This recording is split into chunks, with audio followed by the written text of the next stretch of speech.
Assalamualaikum Ustadz. Waalaikumsalam warahmatullahi wabarakatuh. Ustadz, saya dengar tadi datang dari Palembang Ya, dan siang tadi udah ketemu dengan ARS Habib Rizik Syihab. Rizik Syihab. Alhamdulillah Pak Kani. Di- Di Megamendung. Jadi sepertinya Ustadz ke Jakarta kali ini memang karena ARS datang ke Jakarta atau pulang kampung. Satu sisi memang kebahagiaan saya, karena selama ini setiap saya ceramah kemana-mana, jamaah bertanya kapan Habib Rizik pulang. Oh gitu. Mereka menganggap seolah-olah saya tahu semua yang terjadi dengan Habib Rizik. Saya di Mesir, beliau di Imam Muhammad Ibnu Saud di Riyadh. Mesir ini lebih terbuka, sedangkan Riyadh ini satu mazhab saja. Iya. Kemudian pula dari segi nasab, saya orang biasa, beliau Habib, keturunan Nabi Muhammad SAW. Tapi kemudian ketika ada beberapa hal yang ada titik persamaan. Ketika saya senang sekali dengan gerakan amar ma'ruf nahi mungkar. Selama ini saya melihat ada orang yang amar ma'rufnya semangat, ngajak berzikir, ngajak sholawat, ngajak memakmurkan masjid. Tapi ketika mungkar, melihat perbuatan maksiat itu diam. Karena memang amar ma'ruf nahi mungkar ini kan terkait dengan kepentingan orang banyak. Sehingga kalau itu kita sentuh, kalau ke istilah orang Melayu, kalau periuk belanga orang tersentuh dia mengamuk. Iyalah. Nah, itu. Jadi saya simpati dari awal. Sebelum saya ketemu beliau, sebelum hiruk pikuk Pilkada Jakarta 2017. Jadi soal keberanian maksud Ustaz. Keberaniannya itu bagi saya sesuatu yang menantang, saya senang. Apa fenomena dengan dia balik sekarang ini setelah sekian lama mengungsi lah ke Saudi Arabia?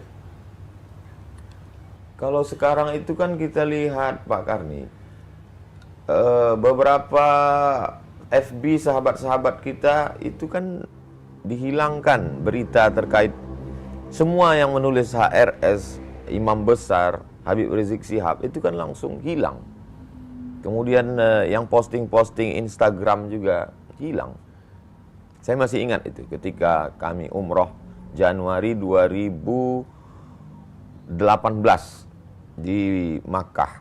Ketika itu saya ada waktu itu Ustadz Dery Sulaiman. Ustadz Dery Sulaiman mau tes streaming. Sudah dikasih tahu sama yang lain, tes aja, nanti 5 menit pasti down. Dia tes betul. Aku tes, dia bilang. Begitu 5 menit langsung down. Jadi apa sebenarnya kesalahan makhluk hamba Allah yang satu ini? Berapa triliun negeri ini sudah dirugikannya? Apa BUMN yang pernah dia jual? Jadi bagi saya itu sesuatu, sehingga sampai-sampai menyebut namanya pun, menulis namanya pun. Tapi yang namanya manusia ini kan semakin ditekan, semakin diintimidasi, semakin justru pergolakan semakin. Untuk umat Islam sendiri, bagaimana Ustadz melihat Habib Rizik? Umat Islam ini kita mengajarkan di sekolah-sekolah dari mulai MDA sampai ke Universitas Islam, kita mengajarkan tentang integritas, tentang kejujuran, tentang keadilan, tentang bagaimana bersikap terhadap penguasa. Tapi kemudian santri-santri itu dalam tanda kutip bisa melihat hipokrit. Tidak sesuai dengan yang dibaca di kitab kuning, tidak sesuai dengan yang dia dengar dalam ceramah, dalam kenyataan. Maka dia menggantungkan satu harapan, sosok yang dia rindukan.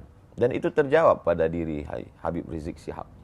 Jadi sebab itu kalau ada orang bertanya, apa rahasia di balik manusia bisa menyambut beliau sedemikian ramai? Ada yang mengatakan 3 juta di airport itu.